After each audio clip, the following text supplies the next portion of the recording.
Obtén tu máster con doble titulación de Tulane University, Estados Unidos y de UFM en Madrid. Open Call 2024, Master of Finance y Master in Management. Aplica.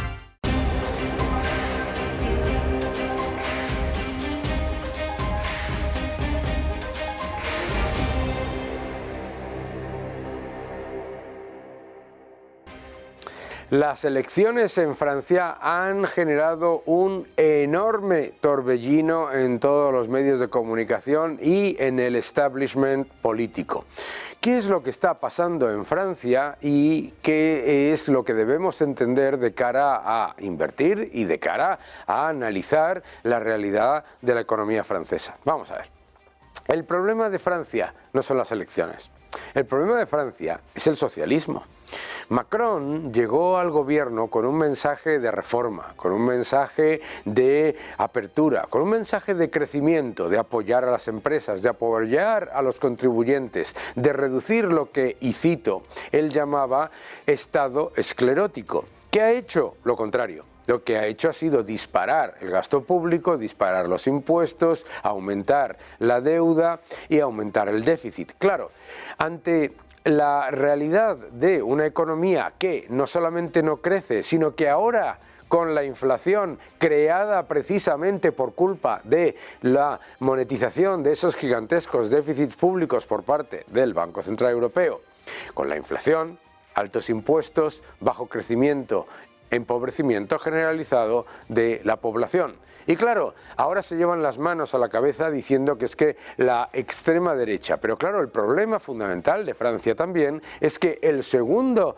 partido más importante, con un 28% de los votos, ha sido la extrema izquierda. ¿Y qué es lo que quieren hacer ahora? Una coalición entre el centro y la extrema izquierda para, entre comillas, combatir a la extrema derecha. ¿Y qué es lo que en realidad está ocurriendo? Lo que ocurre es que Francia está negando sus propios problemas porque el establishment no solamente no entiende el mensaje que le llega de las urnas, no, eso es hasta legítimo, no, es que tiene conocimiento absoluto de cuáles son los problemas y ha decidido conscientemente no llevar a cabo políticas para frenarlos. El problema de la inmigración ilegal, el problema de una política mal llamada social que ha generado una subclase dependiente de clientes rehenes que encima son personas que se encuentran todavía más descontentas y todavía más, todavía en una situación peor en cuanto a su capacidad de, digamos, llevar a cabo su proyecto particular. El asistencialismo, como decía Thomas Sowell, no solamente no reduce la pobreza, sino que la hace aparentemente confortable y la perpetúa. Y la realidad de Francia es que el Estado más grande de la OCDE ha sido un fracaso absoluto.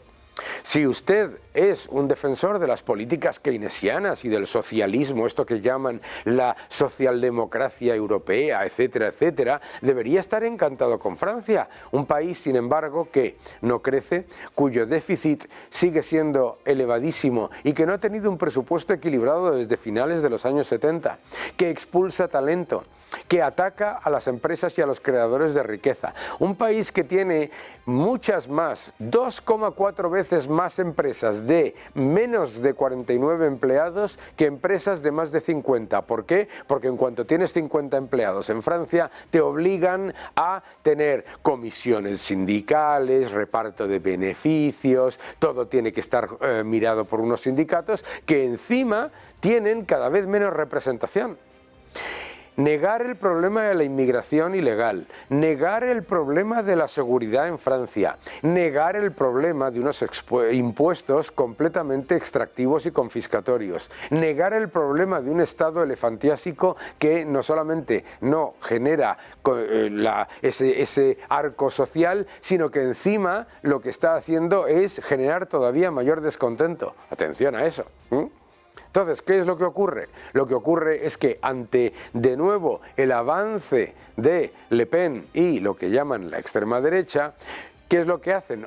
Volver a blanquear a la extrema izquierda. Entonces vuelves a blanquear a la extrema izquierda, el antisemitismo continúa, la inmigración ilegal continúa, el asalto a los contribuyentes, a las familias y a los que generan riqueza continúa, y entonces aumenta todavía más el descontento. Y el arco parlamentario en Francia se polariza mucho más. Desde el punto de vista de la inversión, ¿qué es lo que pasa? Si gana Le Pen, se bajarán los impuestos, pero no se va a reducir el gasto, por lo tanto, el problema de deuda de Francia y de déficit va a continuar. Segundo, si gana el arco de la ultraizquierda con Macron o con el centro, inmediatamente te vas a encontrar con más de lo mismo que significa más atacar a los que crean riqueza y más subvencionar a una subclase dependiente que encima cada vez está más descontenta. El problema de Francia no son las elecciones, el problema de Francia es el socialismo, y la prueba de que el socialismo es destructor es que un país rico con enorme talento, con enorme capital humano, con una enorme capacidad de ser un líder global, está perdiendo puestos con respecto al resto del mundo, con respecto a sus socios comerciales y con respecto a su potencial constantemente. ¿Por qué? Por mantener lo que no es el estado del bienestar, sino el bienestar del Estado. Que no te engañen.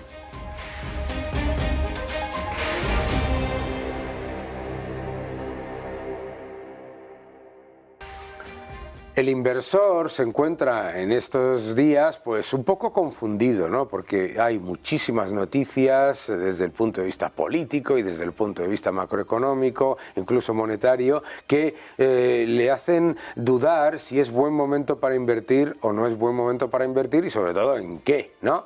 Así que para hablar de todo ello, ¿quién mejor que Rosa Duce, Chief Investment Officer de Deutsche Bank? ¿Cómo estás, Rosa? Pues muy bien, muchas gracias por invitarme. Muchísimas gracias por estar, ya sabes que estás en tu casa.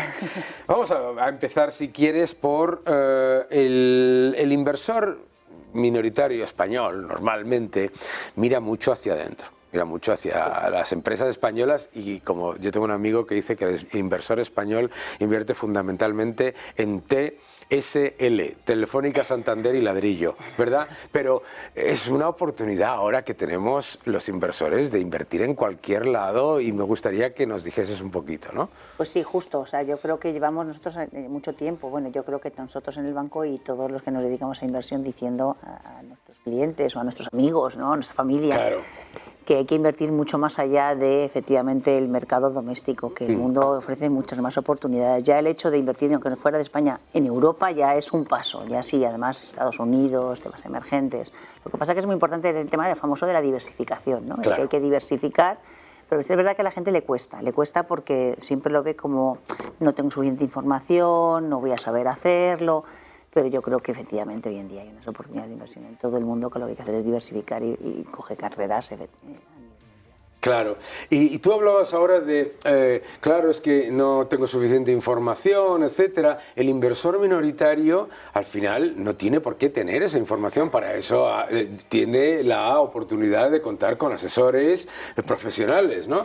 Claro, si es que al final un inversor individual efectivamente no tiene acceso a información. Tampoco es que el inversor profesional sea adivino o tenga una información privilegiada, claro, ¿no? Claro. Si, a mí muchas veces me preguntan y digo, no, si yo no tengo una bola de cristal. Claro. Lo que pasa que es verdad que conoces más instrumentos financieros, conoces más cuando te vas a trabajar con fondos de inversión, que quizás es el instrumento que más diversificación te puede dar a un inversor minorista, conoces las gestoras, conoces qué gestores tienen mejor trayectoria, o sea, tienes más facilidad de acceso a la información, lo cual no quiere decir que seas adivino ni que sepa lo que va a pasar, porque esto pasa mucho. Bueno, es que claro, la gente se cree que ser profesional de la inversión es ser adivino, igual que con economistas, dice, ¿qué va a pasar? Claro. Bueno, yo le puedo decir qué es lo que puede pasar utilizando... En base a la información que tengo a día de hoy, efectivamente. Yo esto lo cuento siempre, yo en base a la información que tengo encima de la mesa, que miro Estados Unidos, miramos Europa, miramos qué está pasando en China, mirando un poco cómo está el mercado, podemos decir, oye, oye, pues hay una oportunidad mejor aquí o allí, pero mañana puede venir cualquier shock externo y lo que yo dije no vale de nada. Claro, a mí me interesa esto que acabas de decir, porque mucha gente le tiene miedo a que pueda venir una especie de cataclismo y por lo tanto decide no invertir, que ya de por sí es una mala decisión. Es una mala decisión porque ya estás perdiendo dinero con la inflación, ¿de acuerdo? Pero mucha gente le tiene mucho más miedo a los riesgos que a la evidencia de las oportunidades. Cualquiera que mire el histórico de la inversión sabe que hay muchas más oportunidades que riesgos, ¿no? ¿Por qué crees que existe esa tendencia a pensar que lo vas a perder todo en vez de la cantidad de oportunidades que hay para generar rentabilidad? Bueno, eso tiene que ver mucho con la psicología del inversor, ¿no? Que se ha escrito tanto sobre ella. Bueno, al final las alegrías, ¿no? Las penas las sufrimos mucho más que las alegrías. Claro. Y es verdad que cuando viene una mala noticia, de hecho, bueno, lo que siempre ocurre, ¿no? Es que al final terminamos vendiendo en el peor momento, ¿no? Eso es. ¿Por qué? Pues porque cuando cae el mercado, uy, esto va a ser una hecatombe. Cuando uno mira la historia y se da cuenta que tiene que mirar a largo plazo, como bien dices, cuando tú miras cómo se han comportado los activos en la historia, cuando pasa el tiempo, al final, la historia, el tiempo es tu amigo, ¿no? Claro. Y cuanto más tiempo pasa, más probabilidades tienes de ganar dinero. Pero eso es verdad que cuesta. Cuesta mucho, ¿verdad? Y por eso es muy importante la asesoría, ¿no? Tener una asesoría independiente y acompañar al cliente en los momentos más complicados, ¿no? Ahora mismo, muchísimos de los inversores minoritarios que nos escriben y que ven este programa dicen, bueno, es que yo no entiendo nada, porque claro, estamos guerra en Ucrania, guerra en Gaza, tenemos 72 países con elecciones, con sorpresas muy importantes, un riesgo político, geopolítico, no sé cuánto, y las bolsas lo están haciendo estupendamente bien, ¿no? Y claro, en vez de pensar, bueno, pues a lo mejor es que todas esas cosas que yo estaba considerando tan malas, pues no eran tan importantes. En vez de pensar eso, piensan, bueno, es que la que va a venir va a ser tremenda, ¿de acuerdo? ¿Dónde ves tú ahora mismo buenas oportunidades de inversión y sobre todo, no sé si por activos, por sectores, lo que más te guste?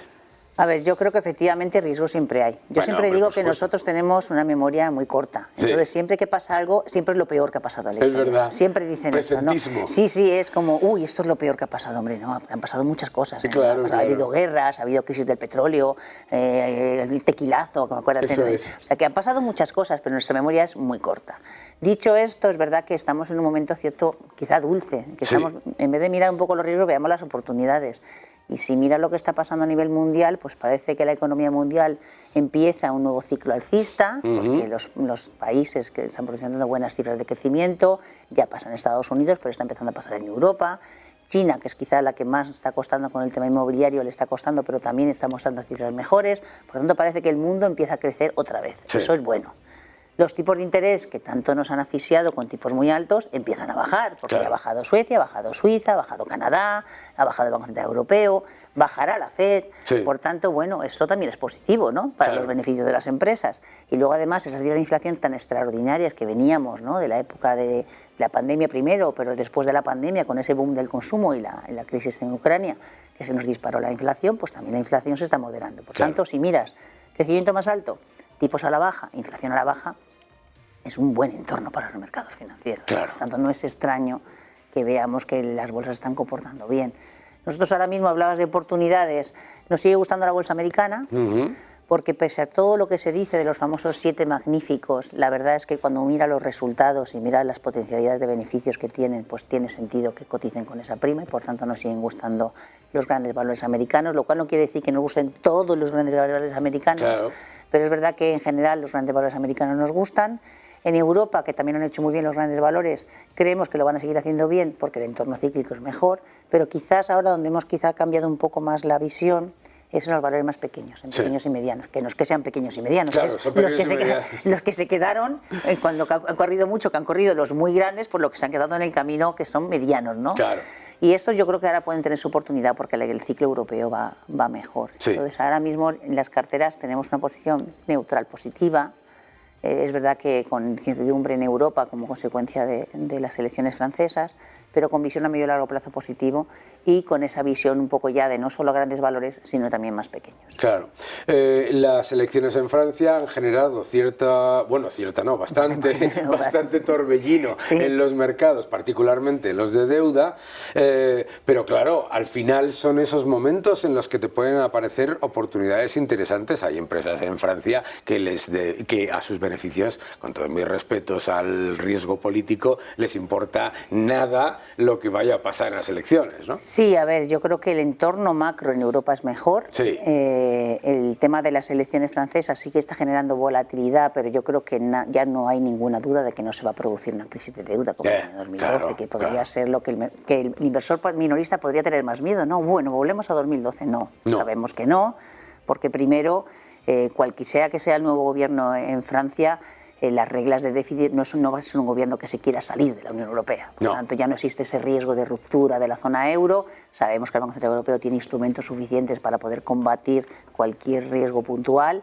Entonces, yo creo que las cosas volverán, el mercado se calmará y, como bien dices, esa volatilidad que hemos visto en el mercado de deuda probablemente aparezcan oportunidades. De hecho, los mercados de renta fija yo creo que son ahora, después de muchos años en que los tipos estaban a cero y que no te daban nada, ahora la renta fija para un inversor minorista es una parte muy importante de la cartera, porque solo con los cupones que te pagan la deuda de las empresas, buenas empresas o de los estados, ya tienes una base de rentabilidad. Y como tú dices, además, si vamos a un periodo en el que ya no estás en riesgo de subida de tipos, sino bajadas de tipos, pues ya el colchón que te da el cupón con respecto a la inflación ya da muchísima más seguridad para los inversores de renta fija, ¿no?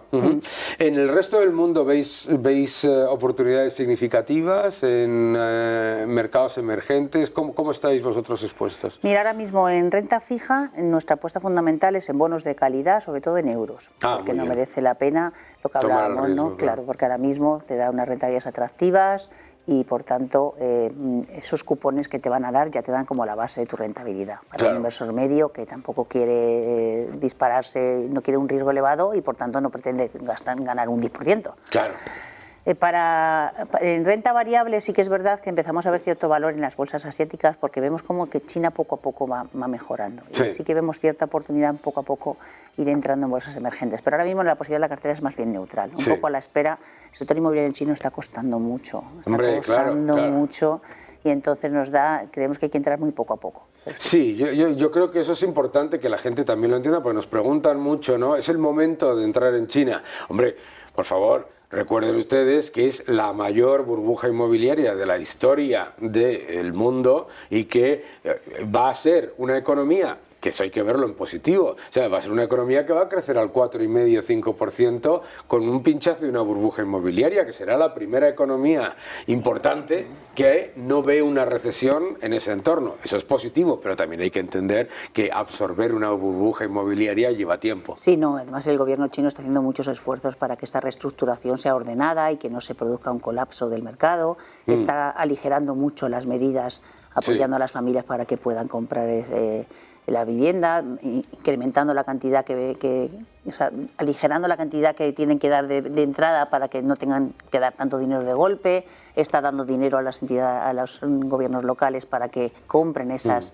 promociones fallidas y por tanto las familias vean cómo al final le dan su casa. O sea, ellos creo que están haciendo muchas cosas que, como bien dices, tarda tiempo. Pero China es hoy una economía que no tiene nada que ver con lo que probablemente muchos inversores piensen. China es una economía que no es una fábrica, China es una economía que se ha dado cuenta que para crecer necesita un consumo, aprovechar esa población que tiene, una base de consumo potente, una economía doméstica potente, con un sector exportador muy competitivo, que ya lo es, porque se han especializado en tecnología y todo lo que tiene que ver con movilidad inteligente, los chips, teléfonos, bueno, lo vemos, ¿no? Todos los días cuando salimos a la calle, la cantidad de coches eléctricos que tenemos ya en nuestro mercado, la cantidad de smartphones. O sea, yo creo que China está montando un modelo de crecimiento desarrollado. Sí, claramente, además orientado al valor añadido y menos al precio o al coste, ¿verdad? Efectivamente, no.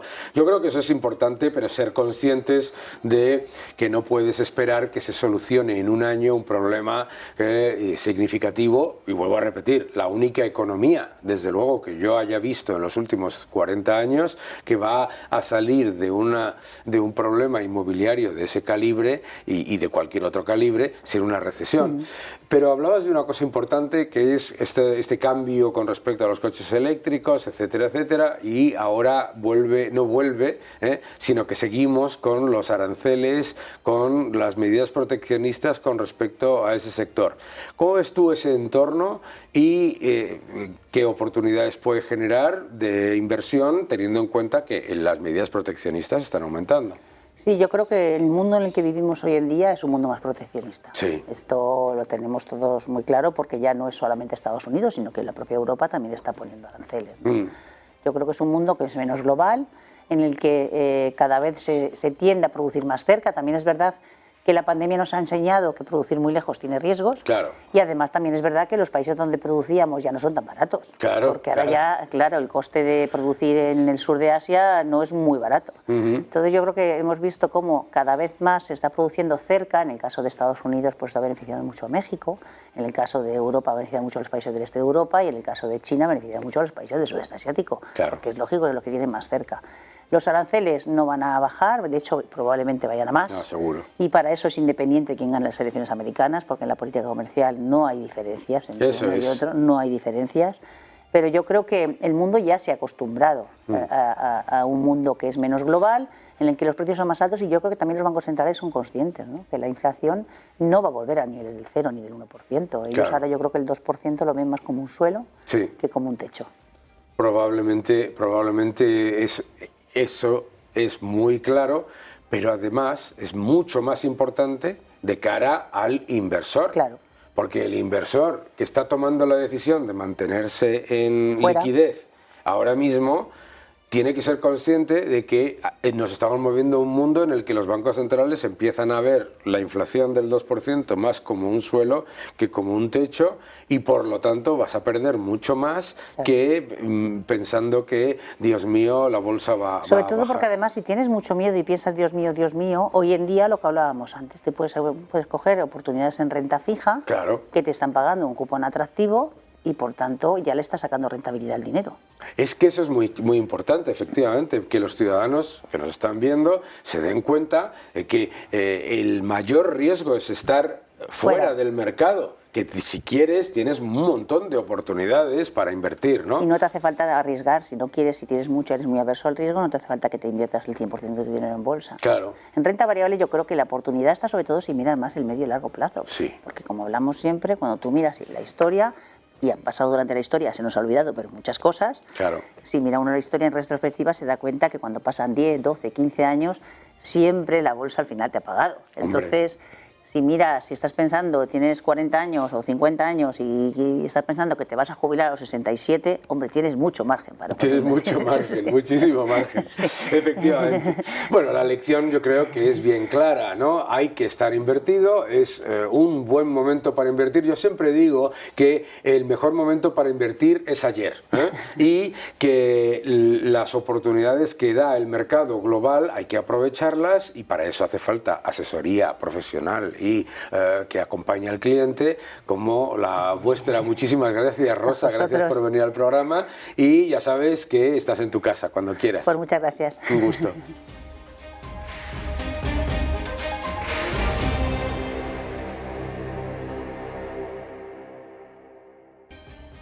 Defendiendo la libertad sin complejos, y para hablar sobre libertad y todo lo que está ocurriendo ahora mismo, no solamente en la economía, sino en la política, estamos viendo un cambio, yo creo que significativo en cuanto al avance de las ideas de la libertad. Pues es un gusto traer al programa a Gisela Turazzini. ¿Cómo estás? Muy bien, Darío, muchas gracias por invitarme. Gisela es CEO de Blackbird Bank y una, bueno, pues prolífica escritora de artículos estupendos. Gracias. Defendiendo la libertad. Y en uno que has escrito hace relativamente poco, empezabas con una de las citas que yo recuerdo cuando la hizo, Noam Chomsky, daba esta cita absolutamente vergonzosa que se puede empezar a leer aquí. La libertad sin oportunidades es un regalo endemoniado y negarse a reconocerlo es generar problemas. Es este miedo, no solamente este miedo a la libertad, sino que hay este grupo de gente que le intenta convencer a los ciudadanos de que la libertad es mala, ¿por qué? Van a tener que ser responsables, qué cosas pasan en la vida, ¿no? Gisela, cuéntanos un poco cuál es tu análisis sobre lo que está ocurriendo, entre otras cosas, con Javier Milei, buen amigo, además, y bueno, pues el avance de las ideas de la libertad, porque claro, yo creo que han cambiado mucho las cosas. Gracias a Dios. La verdad es que estamos muy contentos porque creo que Javier Milei ha conseguido que nosotros llevemos las ideas que tanto amamos a la gente, ¿no? A la calle, que a veces nosotros, pues como somos economistas, somos muy técnicos, nos encerramos un poco en nuestras ideas, no conseguimos que lleguen bien y que lleguen pues un poco con ese rollito, ese canallismo que tiene él, ¿no? de la motosierra y demás, que yo creo que habla mucho de lo que entendemos por libertad, cortar sus privilegios a la casta, avanzar para la gente de bien que dice que confunden, por cierto, aquí en España con gente con dinero, no tiene nada que ver eso, hablamos de la gente honrada que quiere tener sus oportunidades y que hace las cosas bien siempre dentro de la ley. Y hablando un poquito de la acción humana, que es lo que nos lleva siempre a tener y a querer esa libertad, la responsabilidad que los individuos tenemos para conseguir esa libertad es muy importante. Y bueno, por eso mismo lucho todos los días para que esto suceda, ¿no? Claro, uno de los grandes pilares del ataque a la libertad es precisamente el ataque a la propiedad privada. O sea, nos encontramos ahora constantemente en los medios de comunicación mensajes de es que la propiedad privada es mala, es que la propiedad privada, ¿sabes? Hay que ir contra la propiedad privada, etcétera, etcétera. Pero vamos, ahí tienes a Piketty y de todo, ¿no? ¿Por qué es importante, desde tu punto de vista, la propiedad privada? Bueno, es fundamental, ¿no? Yo creo que para que una nación proyecte mejor su futuro, definitivamente tenemos que asumir que se tiene que innovar. La innovación tiene propiedad, la innovación se genera del ahorro y el ahorro es de cada persona, de cada sociedad y de cada ente económico, ¿no? Yo creo que el problema que tenemos es que los burócratas que tenemos al mando solamente están pensando en su propio interés. En ningún caso, como hemos podido ver durante, evidentemente, sobre todo el último año con el gobierno de Sánchez, podemos ver que están preocupados por no solamente salvar nuestra propiedad privada y nuestro futuro, sino los problemas de las personas. Criticamos la propiedad privada, pero no tenemos acceso a la vivienda. Criticamos a los empresarios, pero después tenemos trabajos precarios. Criticamos que la gente, digamos, que queremos libertad en este aspecto a nivel económico y social, podamos emprender, pero después nos quejamos de que la economía, por cierto, con sus datos maravillosos y no maquillados, no voy a decir maquillados, pero bueno déficit, deuda, en fondos europeos, no sé yo si vamos tan bien. Es decir, no es coherente el mensaje que trasladan y mucho menos económicamente hablando, ¿no? Claro, yo siempre digo que con la tarjeta de crédito de otros todos los restaurantes son baratos, ¿no? Qué buena esa. Entonces, el gran problema que yo veo es que se está intentando trasladar a la gente este mensaje de no vas a tener nada, pero vas a ser feliz. Nosotros nos vamos a ocupar de que tú seas feliz, de que tengas todas las cosas necesarias si rechazas la propiedad privada, los derechos individuales, etcétera, etcétera. A mí me parece, obviamente, extremadamente peligroso porque, claro, te dicen, no vas a tener nada, pero vas a ser feliz. Entonces, no tienes nada, no eres feliz, pero no te puedes quejar. ¿Verdad? No solo eso, sino es que además es tan macabro el sistema. O sea, si te lo paras a mirar bien, es como papá Estado, redentor, coercitivo, siempre estará de tu lado, cuando en realidad lo que hace, lo voy a decir, para mí como anarcocapitalista que soy, es un ente criminal. Por lo tanto, cualquier otro ciudadano de a pie que entre en tu cuenta y que te quite dinero o que utilice la fuerza para que tú cedas en algo, está cometiendo un delito. Claro. Por ende, no somos todos iguales ante la ley. Y por cierto, hablando un poco de la propiedad privada, yo creo que este monopolio que utiliza el Estado, en beneficio propio obviamente, lo hace a través de esas mentiras propagandísticas y el adoctrinamiento, evidentemente, de hacernos creer que sin Estado, sin papá Estado, como decimos muchos liberales libertarios, pues no vas a llegar. Otro de los puntos, evidentemente, son las pensiones, ¿no? Claro. No son solidarias. Solidario es algo que nace del amor. Y de la voluntad. Y de la voluntad, sí. Efectivamente, ¿no? Si a mí me estás obligando a no poder decidir, estoy fuera de la libertad. Claro. Por ende, no lo llaméis salario diferido. Para mí es un impuesto. No, y es que no es un salario diferido. No, pero ese es el speech del mensaje. Ya, bueno, es que vamos, es que esa sandez solamente se le ocurre a un burócrata. Claro, sí. Salario diferido. Salario Primero diferido. es no tener ni idea de lo que es el salario. El salario es la remuneración de la sí. productividad marginal del trabajo, pero vamos, ya diferido es como una especie de... Es una Yo te lo idiocia. guardo y lo voy a gestionar mal, por lo que hemos podido ver, y cuando cumplas la edad de jubilación, que por cierto cada vez es mayor, sí. ya vemos si llega a partir. Sí, la idea de que hay ese incentivo perverso de reprimir a los que están trabajando ahora para supuestamente pagar las pensiones de los que están ahora, te lo venden como solidaridad, pero cuando te das cuenta de que esas pensiones no se están pagando con los salarios de esa gente, sino que se está pagando con un enorme aumento de la deuda, entonces es literalmente antisocial, porque le estás pasando la factura, eso que llaman contrato social, le estás pasando la factura a unos señores que no han nacido y que no han firmado nada, ¿no? Por cierto, que no han nacido, esa es muy buena, ¿eh? Yo creo francamente que el tema, bueno, las pensiones son un esquema Ponzi, lo sabemos, es así, señores. Bueno, no, te voy a decir por qué. Un esquema Ponzi todavía cobra alguien al principio. Todavía hay alguien que cobra, ¿vale? Sin embargo, el sistema de pensiones, las personas que están cobrando hoy una pensión, le están poniendo en más peligro su propia pensión, ¿no? O sea, es peor que una estafa, señores. Cuidado, porque realmente aquí me has dejado fuera de juego. Gracias, Daniel. Voy a pensar en ello.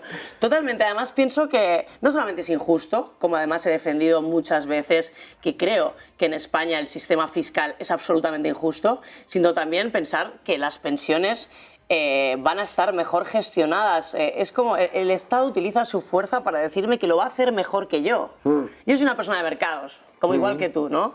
Nosotros sabemos cómo rentabilizar nuestro dinero y aunque no lo hiciéramos simplemente con el interés compuesto, probablemente percibiríamos mucho más que lo que ellos creen darnos de forma totalmente amable al final de nuestra vida, ¿no? No, pero además es que es empíricamente demostrable. Si tú miras el sistema de pensiones en Chile, la rentabilidad que los ciudadanos han conseguido por sus aportaciones comparado con cualquier sistema de pensiones de reparto es que no tiene ni color. Nada. De hecho, José Piñera, cuando lo explica, se sube a una silla, ¿no?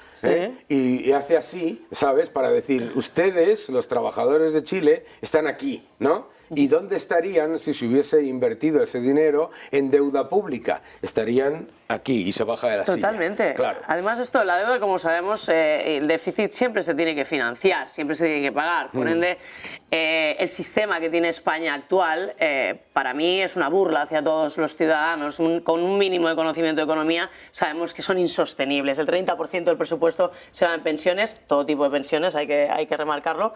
Pero es un gasto, ¿no? Que se destina a pagar las pensiones en un modelo, como tú bien decías, de reparto que yo no defiendo. Yo defiendo un modelo de capitalización. Sí. Y entonces las contribuciones sí pasarían a un esquema de ahorro, ¿no? De un círculo virtuoso y no vicioso, en este caso, ¿no?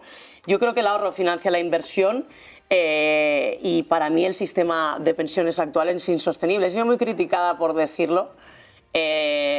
Dicen continuamente que yo estoy llamando al alarmismo cuando comento esto, pero es que 2 más 2 son 4. Pero cuando te dicen que se está siendo alarmista, primero que yo recuerde, es que tengo una edad, Pedro Solbes, ministro de Economía en España, le dijo a todos los ciudadanos que vayan preparándose ustedes un plan de pensiones privado porque el público va fatal. Puedo quejar. Pero no te lo dice, no hay que ser alarmista, datos de Eurostat.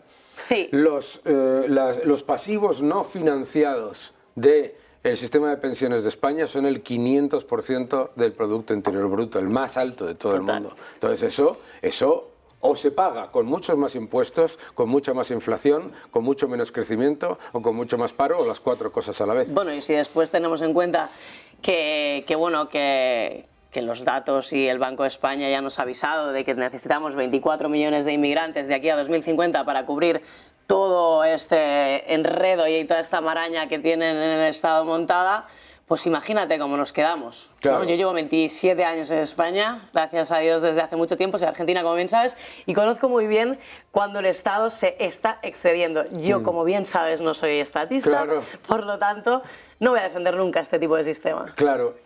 Y cuando nos hablan de esto de papá Estado, yo siempre digo que no es papá Estado, que es niño Estado, porque depende de mamá empresas y papá contribuyentes. Total. Mucho cuidado, papá no tiene nada.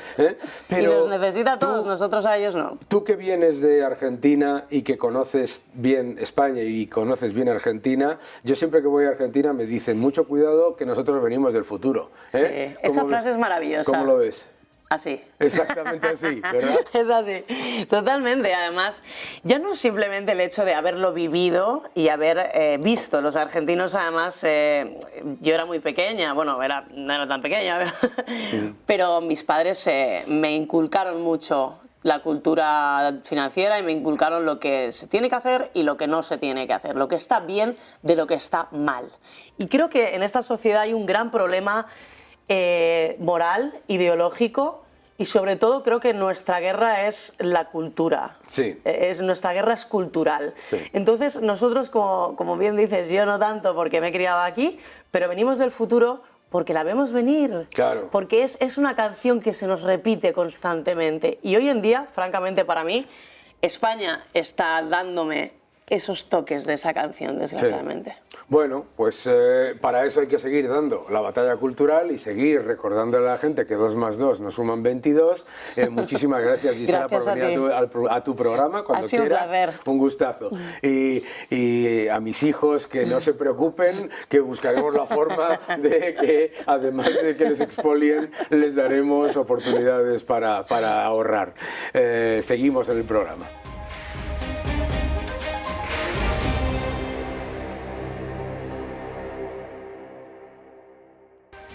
José Ramón Riera siempre nos deja un vídeo espectacular que merece la pena verse, y el de hoy os lo recomiendo en particular porque nos va a explicar de ese crecimiento como un cohete que refleja el gobierno en su propaganda, cuánto viene de un factor completamente exógeno como son los fondos Next Generation.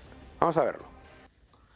Muy buenas, Daniel. Hoy para Money & Markets traigo una cosa que no ha sido fácil preparar, pero que creo que es tremendamente interesante. Lo primero que he hecho ha sido buscar los datos de todos los fondos que ha recibido España de la Unión Europea desde el año 2019 hasta el 2023. Es decir, a continuación lo que he hecho ha sido calcular y sacar los datos del Producto Interior Bruto nominal. Entonces, así tenemos que en el año 2019, España recibió de Bruselas 10.613 millones, que subieron a casi 12.000 en el 2020, y ha ido sumando cada mes todos los fondos que hemos recibido, incluso los fondos Next Generation. Bueno, en total, España, desde el 2019 hasta el 2023, ha recibido 103.000 millones de euros. Bien, lo que he hecho ha sido, cada año, calcular todos esos fondos que hemos recibido, cuánto han representado sobre el Producto Interior Bruto. Y así tenemos que en el 2019, los fondos han representado un 0,9%, en el 2020 un 1,1% y así en total durante este periodo de los 5 años.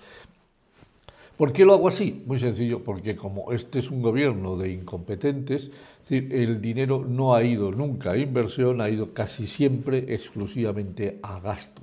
Unas veces el dinero ha ido para la agricultura, a gasto para soporte a los agricultores, otro ha ido a las regiones para su desarrollo regional, otro han sido los fondos Next Generation, que se han terminado para fundamentalmente usarlos en la mayoría de los casos en gasto para el desarrollo de políticas de gasto de las comunidades autónomas. En definitiva, el Producto Interior Bruto nominal ha crecido en estos 5 años un total de un 21,3% y viene afectado porque de los fondos, si los calculamos sobre el Producto Interior Bruto nominal, resulta que ese Producto Interior Bruto ha crecido un 8% del 21%, es decir, ha crecido un 8% sobre el total del Producto Interior Bruto.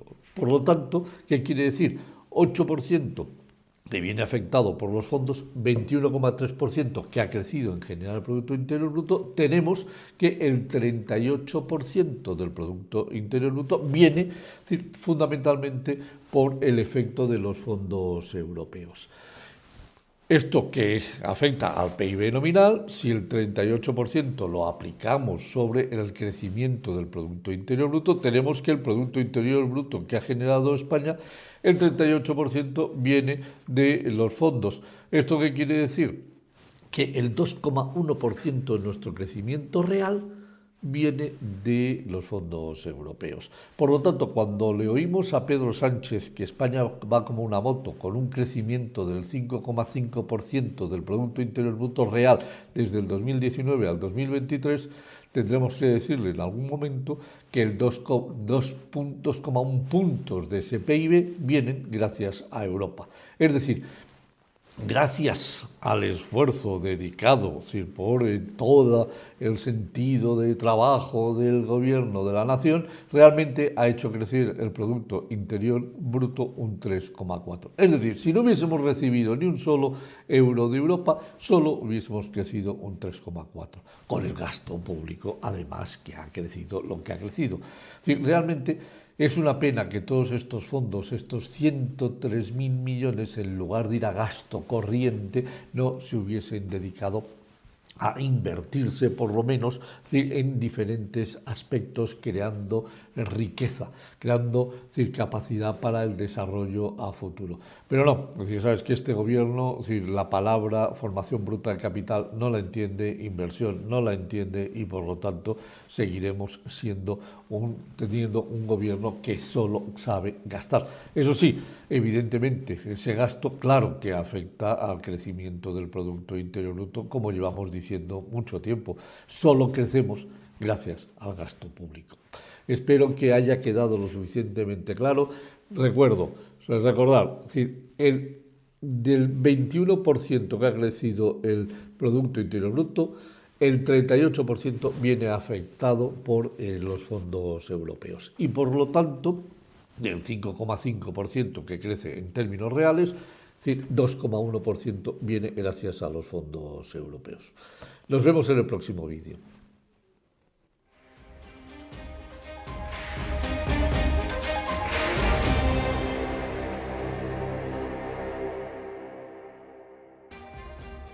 La debacle del debate de Biden ha abierto la posibilidad de un cambio en la candidatura demócrata, y claramente no es fácil en ningún sentido, porque hay muchos factores a tener en cuenta. Vamos a ver el primer gráfico que nos muestra cuáles podrían ser los posibles candidatos. Primer problema, los donantes. Biden ya ha lanzado la campaña y, por supuesto, los donantes no van a cambiar de un candidato a otro simplemente por razones de un debate. Adicionalmente, muchos de ellos simplemente dejarían de apoyar. Eso es importante. ¿Por qué? Porque en la segunda parte de la campaña es clave tener un apoyo económico potente. Primer problema adicional que hay que poner en la mesa, que si se decidiese que Joe Biden se retirase y se presentase Kamala Harris, la vicepresidenta de Estados Unidos, como candidata, tiene el problema de ser mucho más impopular que el propio Biden. Atención, porque esto es una gigantesca dificultad, ya que si Joe Biden se retira y Kamala Harris se retira también, resulta que el Partido Demócrata en sí mismo iba a estar reconociendo que la administración Biden no ha funcionado. Claro, Imaginaoslo por un momento, si Joe Biden se retira por una cuestión de salud y Kamala Harris no es la candidata, lo que estás literalmente reconociendo es que la administración ha sido un fracaso. Y además, por supuesto, estás poniendo encima de la mesa que has engañado al mundo durante meses diciendo que Joe Biden estaba en la mejor forma posible. Si vemos el resto de candidatos, tenemos grandes problemas para ver la posibilidad de encaje como nuevo candidato o como nueva candidata a las elecciones. Whitmer, Buttigieg, Shapiro y Polis son candidatos que se percibirían como muy de establishment y desde luego que se percibirían como candidatos débiles, es decir, no mejorarían lo que ya es una posición por parte de Biden bastante pobre.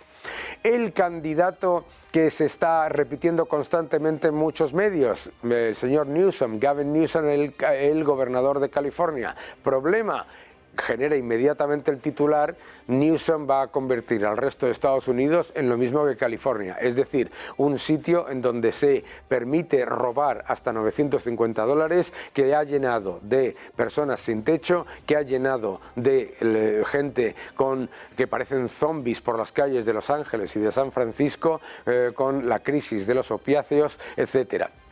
El otro problema del resto de los candidatos, Warnock, demasiado agresivo y probablemente poco,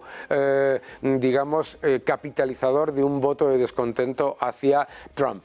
Klobuchar y Beshear, imposibles probablemente por razones también de ser percibidos como candidatos de enorme debilidad, o no solamente de enorme debilidad, sino de muy poco apoyo por parte de los donantes. Muy problemático. Michelle Obama, como dice el Washington Post, la candidata fantasma. ¿Fantasma en qué sentido? En el sentido de que no se ha dicho que se vaya a presentar, en el que no ha dicho nadie que tenga opciones y sin embargo es la favorita por parte de los medios de comunicación. Tiene un problema, que Trump le ganó las elecciones a la administración Obama y que además no tiene ningún tipo de experiencia de gestión. Estamos hablando del resto, todos excepto Warnock son o gobernadores o gente con gran experiencia de gestión pública. Es importante, por lo tanto, ver que no es fácil cambiar a Biden, es caro cambiar a Biden, no es fácil reemplazarlo por Kamala Harris y desde luego es mucho más complicado de cara a un Congreso demócrata en el mes de agosto, el 19 de agosto, en el que entre ellos se van a pelear. Y por lo tanto van a dar la imagen de un partido desunido. Si el Partido Demócrata decide cambiar a Biden después del Congreso con una decisión ejecutiva, daría la imagen de falta de transparencia y falta de democracia. No es fácil, para nada. Vamos al siguiente gráfico y analizamos qué es lo que está pasando también. Aquí podéis ver también uno de los elementos esenciales de por qué la administración Biden no tiene éxito con esa euforia económica, y es que las expectativas de crecimiento de Estados Unidos se están desplomando, y se están desplomando en medio de un gigantesco estímulo fiscal que deja un déficit brutal, como veremos después. Vamos al siguiente gráfico porque también nos dice algo que me parece relevante con respecto a las elecciones. Veréis, en Reino Unido vamos a ver por lo que probablemente sea un fracaso estrepitoso de los conservadores. Los conservadores, a pesar de lo que muestra el gráfico, una tasa de paro muy baja, la realidad es que el descontento es elevadísimo y nos recuerda mucho a lo que ha pasado con Biden. ¿Por qué? Porque los conservadores con el señor Sunak han decidido abandonar completamente los principios del conservadurismo y del liberalismo y se han dedicado básicamente a hacer políticas socialdemócratas. Eso lo que ha hecho ha sido darle más alas a un partido laborista que viene con ideas centristas, con ideas menos radicales que cuando estaba Jeremy Corbyn, y por el otro lado está demostrando el fracaso absoluto al abandonar los principios de defensa de la estabilidad presupuestaria, bajos impuestos, de regulación y hacer del Brexit la Suiza de Europa. ¿Y qué es lo que ocurre? la Suiza en el Reino Unido, ¿verdad?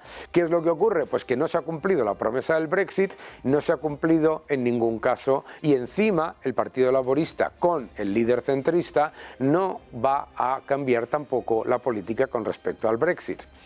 Eso demuestra que abrazar la socialdemocracia siempre te lleva a fracasar. Vamos al siguiente gráfico, porque me parece también interesante recordar algo del debate entre Biden y Trump. Trump dijo en un momento del debate que toda la creación de empleo con Biden había venido de inmigrantes, y se lanzaron rápidamente los medios de comunicación a atacarle. Y aquí en este gráfico, Ned Davis Research nos muestra que dijo la verdad, que los inmigrantes han sido la totalidad del aumento de la fuerza laboral en Estados Unidos desde la pandemia. ¿Significa esto que es negativo? Obviamente no significa que es negativo, pero desde luego sí significa que lo que podéis ver es que los no inmigrantes no han tenido una mejora significativa en el empleo, y eso claramente lleva a ese descontento que vemos en las encuestas. Vamos al siguiente gráfico, porque me parece que es muy interesante también entender lo que ha ocurrido en Estados Unidos, porque nos dicen, claro, pues es que la economía va como un tiro, ¿por qué se están enfadando los norteamericanos? Bueno, pues aquí lo podéis ver. El índice de sentimiento del consumidor de la Universidad de Michigan, muestra cómo se ha desplomado la confianza del consumidor, con inflación persistente por culpa de monetizar un déficit absolutamente desproporcionado y por esos gastos completamente ridículos por parte del gobierno en periodo de expansión, y por supuesto también por el empeoramiento de las condiciones generales en cuanto a los salarios reales. La verdad es que esos son factores que demuestran que la gente no está tan contenta con una economía que da datos de titular que parecen relativamente mejores. Vamos al siguiente gráfico, que nos explica algo muy importante. El crecimiento de Estados Unidos es relativamente robusto, pero claro, cuando el 100% del crecimiento viene con un aumento de déficit equivalente al crecimiento del Producto Interior Bruto, pues entonces tienes un gran problema. Y aquí veis el gran problema de Estados Unidos. El problema no son los ingresos. La oficina del Congreso espera unos ingresos récord, tanto en el año 2024 como en el periodo 2024-2034, pero los gastos disparados al 24,9% del Producto Interior Bruto. Esto significa que el gran problema de Estados Unidos es el gasto, no los ingresos. Y eso que la oficina del Congreso, que ha hecho este cálculo, no asume ninguna recesión y ninguna crisis. Atención a todo ello, asume un crecimiento económico relativamente robusto. Por lo tanto, la realidad del debate de Estados Unidos es que muestra tres cosas. Número uno, nos han mentido durante meses con respecto a la salud del presidente Biden. Número dos, nos han mentido durante meses con respecto a la solidez de la economía norteamericana, porque los ciudadanos no lo perciben así. Número tres, también es importante recordar que lo que hemos visto en el debate es simplemente el reflejo de la imposibilidad de sustituir a un Joe Biden que está claramente enfermo y obviamente con unos problemas de edad muy importantes, pobre hombre, por personas que probablemente darían una imagen peor o desde luego con una popularidad más baja. Muy complicado. Vamos a seguir defendiendo la libertad.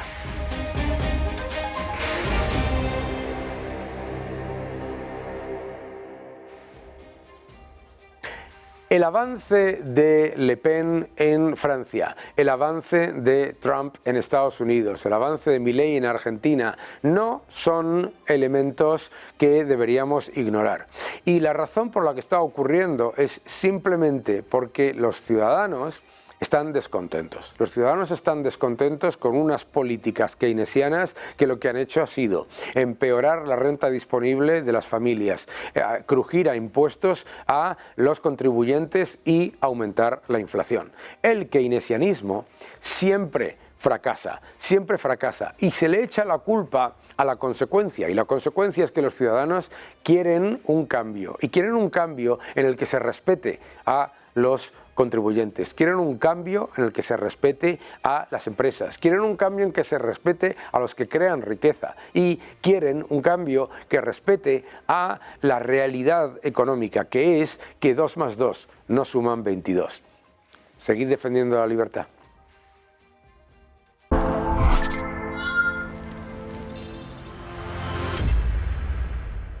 Obtén tu máster con doble titulación de Tulane University, Estados Unidos y de UFM en Madrid. Open Call 2024, Master of Finance y Master in Management. Aplica.